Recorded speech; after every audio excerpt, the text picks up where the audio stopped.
ভারতের বিপক্ষে দ্বিতীয় টেস্টের জন্য একাদশ নির্বাচনের চ্যালেঞ্জ বাংলাদেশ টিম ম্যানেজমেন্টের। গাজী আশরাফুদ্দিন লিপুর নেতৃত্বাধীন যে নির্বাচক প্যানেল, তাদের চ্যালেঞ্জটা কিন্তু আরও বড়। কেননা এই টেস্টের পরই টি-20 সিরিজ হবে। 3 ম্যাচের সেই সিরিজের ম্যাচগুলো হবে 6, 9 এবং 12ই অক্টোবর। এই সিরিজটা বাংলাদেশের জন্য খুবই সিগনিফিকেন্ট, কেননা টি-20 বিশ্বকাপের পর প্রথমবারের মতো আমরা এই ফরম্যাটে খেলতে নামছি। নির্বাচকরা যে স্কোয়াডটা দেবেন সেটাতে কি তারা আসলে 1.5 বছর পর আরেকটা যে বিশ্বকাপ রয়েছে সেটাকে সামনে রেখে সামনে হাঁটবেন, নাকি আবারও সেই পিছু হাঁটার রাস্তায় বাংলাদেশ ধরবে? কেন আমি এই কথাটা বলছি এবং এই স্কোয়াড নির্বাচনে আসলে সিলেক্টরদের সামনে অপশন কি কি সেই আলোচনাটা এখানে করছি। দেখুন, আমরা টি-20 ওয়ার্ল্ড কাপের লাস্ট ম্যাচ খেলেছি জুন মাসে গিয়ে জুলাই, আগস্ট, সেপ্টেম্বর 3 মাসের বেশি হয়ে গিয়েছে। 24শে জুন প্রবাবলি আমরা শেষ ম্যাচটা খেলেছিলাম।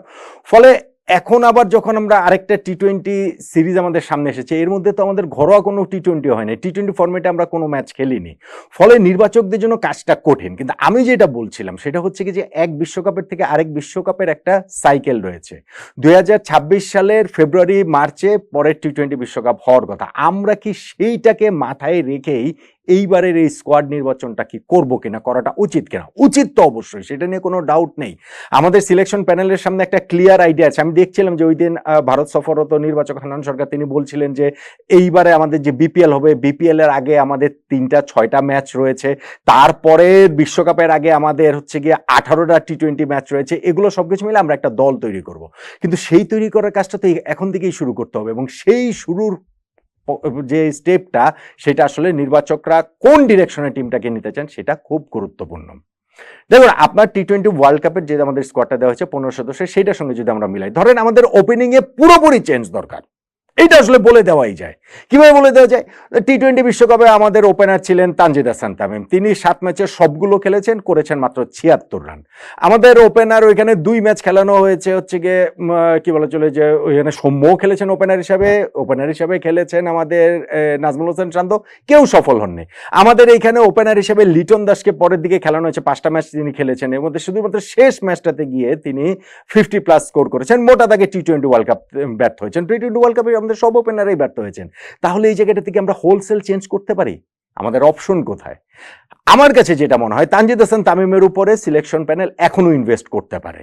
এখনো অবভিয়াসলি লিটন দাসের উপরে ইনভেস্টমেন্টের তো আর কিছু নেই, লিটন দাসের উপরে আস্থা রাখতে পারে। কিন্তু আমার মনে হয় যে সৌম্য সরকারের কাছ থেকে আমাদের এই সিলেকশন প্যানেলে আসলে বেরিয়ে আসা উচিত। সেই জায়গাটাতে আমরা একটা নিউ ইনভেস্টমেন্টে যেতে পারি। সৌম্য সরকারকে অনেকবার সুযোগ দেওয়া হয়েছে, বিচ্ছিন্নভাবে সুযোগ দেওয়া হয়েছে, বিভিন্ন এরকম বড় টুর্নামেন্ট আসলে সুযোগ দেওয়া হয়েছে, কিন্তু সেই যে আস্থাটা তার উপরে রাখা হয়েছে, তার প্রতিদান পারফরমেন্সে তিনি খুব কমই দিতে পেরেছেন। এইখানে বরং লিপু ভাইদের নেতৃত্বাধীন যে নির্বাচক প্যানেল, তারা একেবারে নতুন কাউকে দিয়ে আসলে ট্রাই করাতে পারেন কিনা। একবার নতুন বলতে আমি বলছি যে ধরেন জিসান আলমের কথা আমরা বলতে পারি, আন্ডার-19 টিমের যিনি সদস্য, টি-20 ব্যাটিংটা যার মধ্যে প্রবলভাবে আছে বলে আমাদের মনে হয়।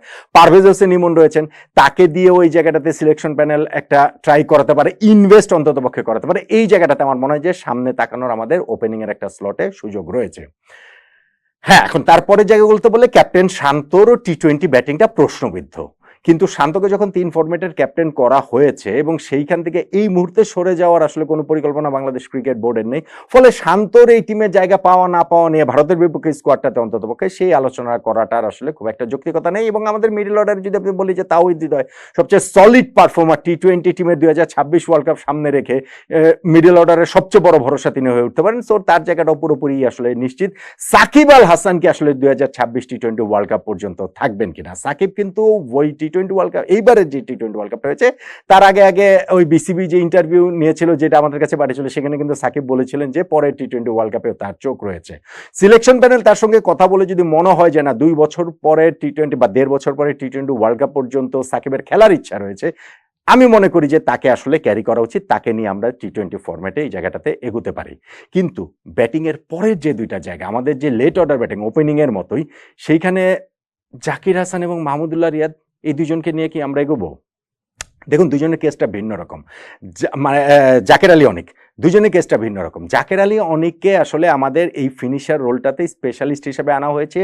বিপিএলে তিনি ভালো খেলেছেন এবং সেই জায়গাটাতে তাকে যখন আনা হয়েছিল ইনিশিয়ালি তিনি ভালো করেছেন, কিন্তু টি-20 ওয়ার্ল্ড কাপে তিনি ভালো করেননি। তিনি খারাপ করেছেন না, তিনি যাচ্ছে তাই করেছেন এবং মনে হয়েছে যে আসলে এই ইন্টারন্যাশনাল ক্রিকেটটা তার জন্য না। অন্ততপক্ষে টি-20 ওয়ার্ল্ড কাপের বেশ কয়েকটা ম্যাচ ওরকম মনে হয়েছে। এখন আমাদের সিলেকশন প্যানেল কি তারপরও জাকের আলী অনেকের উপরে ইনভেস্ট করবে, তার উপরে আস্থা রাখবে 2026কে মাথায় রেখে? এটা একটা বিগ কোয়েশ্চেন। আর আরেকটা বিগ কোয়েশ্চেন আসলে না, কিন্তু বাংলাদেশের বাস্তবতা জানি বলে আমার কাছে মনে হচ্ছে যে সেইটাও অনেক বড় প্রশ্ন দেখা দিয়েছে, মাহমুদুল্লাহ রিয়াদের উপরে আস্থা রাখবে কিনা। ভাই, রিয়াদের উপরে আস্থা রাখার প্রতিফল আমরা এইবারে টি-20 ওয়ার্ল্ড কাপেই দেখেছি। ওই যে শুরুতে শ্রীলঙ্কার বিপক্ষে ম্যাচে যে একটা ফুলটস বল পেয়ে চক্কা মেরে জিতিয়েছেন, তারপরে পুরো ওয়ার্ল্ড কাপে রিয়াদের পারফরমেন্সটা আসলে কি? পুরো ওয়ার্ল্ড কাপে তার পারফরমেন্সটা হচ্ছে গিয়ে ভীষণ ভীষণ ভীষণ রকমের খারাপ। সেই জায়গাটাতে তিনি 100 রানও করতে পারেননি, স্ট্রাইক রেটটা ছিল হচ্ছে গিয়ে 100-র নিচে। এবং স্পেশালি আফগানিস্তানের বিপক্ষে সেই ম্যাচটাতে যখন আমাদের সেমিফাইনালে খেলার একটা রিয়েলিস্টিক চান্স তৈরি হয়েছিল, 19 বলে 43 রান দরকার, এরকম একটা অবস্থাতে মাহমুদুল্লাহ রিয়াদ এক ওভারে তিনি 5টা বল যেভাবে ডেড ডিফেন্স করলেন, ডেড ব্যাটে ডিফেন্স করলেন, সেইটা খুবই দেখার জন্য পীড়াদায়ক ছিল।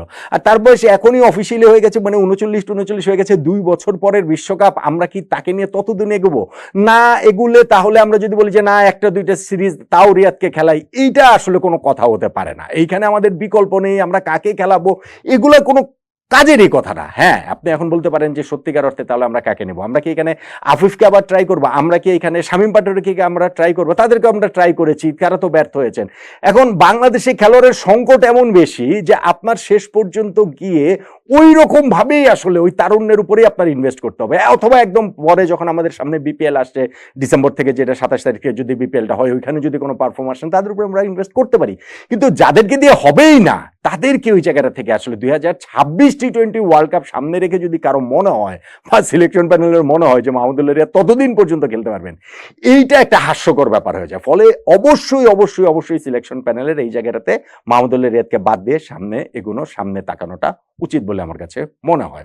স্পিন ডিপার্টমেন্টের কথা ধরলে হচ্ছে গিয়ে রিশাদ এই ওয়ার্ল্ড কাপে আমাদের একেবারে মানে দুর্দান্ত পারফর্ম করেছেন, অসাধারণ পারফর্ম করেছেন, তার উপরে আমরা দীর্ঘদিন আস্থা রাখতে পারি।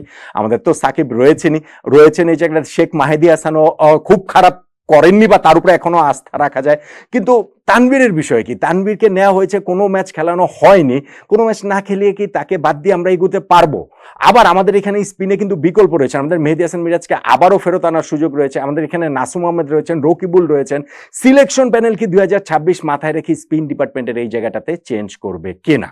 আর পেস বোলিং ডিপার্টমেন্ট হচ্ছে এমন একটা ডিপার্টমেন্ট যেখানে চেঞ্জ করার প্রয়োজনীয়তাটা সবচেয়ে কম, এতটাই কম যে বিশ্বকাপে যিনি মোটামুটি বাংলাদেশের সেরা পেস বোলার হিসেবে খেলাটা শুরু করেছিলেন, গিয়েছিলেন, তিনি পুরো বিশ্বকাপে কোনো ম্যাচই পাননি। শরীফুল ইসলামের কথা বলছি।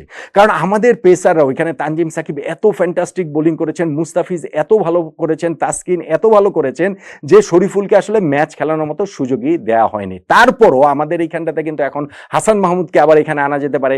ইভেন ইউ নেভার নো, আপনি 2 বছর পরের হিসাব যদি মানে করেন, এখানে কি মোহাম্মদ সাইফুদ্দিনকেও কি আবার চেষ্টা করা হবে কিনা পেস বোলিং অলরাউন্ডার হিসেবে, সেইটাও কিন্তু সিলেকশন প্যানেলের একটা বড় ডিলেমার ব্যাপার, বড় একটা প্রশ্নের ব্যাপার। ফলে আমার কাছে মনে হয় যে ভারতের বিপক্ষে এই সিরিজটা টি-20 যে স্কোয়াডটা ঘোষণা করবে সেটা শুধুমাত্র বিচ্ছিন্ন একটা সিরিজের জন্য একটা স্কোয়াড, 15 জন 16 জনের একটি স্কোয়াড না।